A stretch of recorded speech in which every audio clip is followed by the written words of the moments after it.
This is a true story. In a bustling city cafe, the aroma of freshly brewed coffee mingled with the sweet scent of pastries. It was the first Tuesday of the month, which meant Elias's open table dinner was about to begin. Widowed chef Elias, who'd lost his wife decades ago, hosted these dinners every month. The idea was simple. Anyone who walked in alone would be seated at his table with a selection of delectable dishes and a carafe of wine.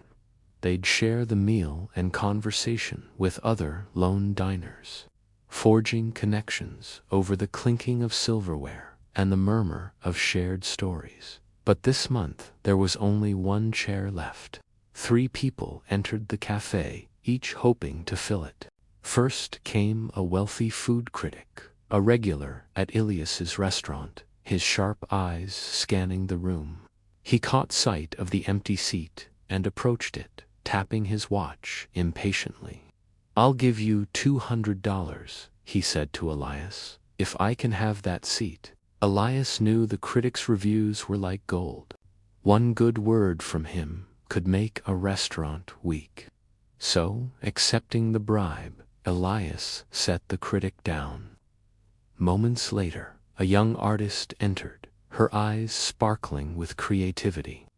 She saw the critic seated at the table and asked if she could join him, explaining that she was broke and hungry.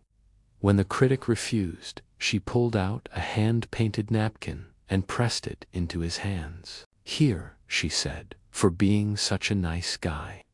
The critic scoffed, but pocketed the napkin. Elias watched them both, torn. Suddenly, an older man in worn clothes entered, his eyes filled with quiet sadness. He didn't see the critic or the artist. All he saw was the one remaining chair. Elias froze. That photograph, the one the man was holding, it was taken on her very first day at the cafe, decades ago. The critic leaned back, impatient. The artist clutched her bag. The old man waited silently, and in that moment, Elias knew what he had to do. He led the old man to the chair and helped him sit down. The critic stood up in a huff, knocking over his water glass. "I paid $200 for that seat," he snapped, but Elias ignored him. The old man and Elias spent hours talking not about the food or the art or the music, but about her, the woman they both loved in different ways. Elias as a husband, and the old man as her music teacher. When the critic left, shaking his head in disbelief, Elias turned to the artist and asked her to stay. Together they spent the night talking about art and dreams, and Elias invited her to paint a mural on the cafe wall the next day.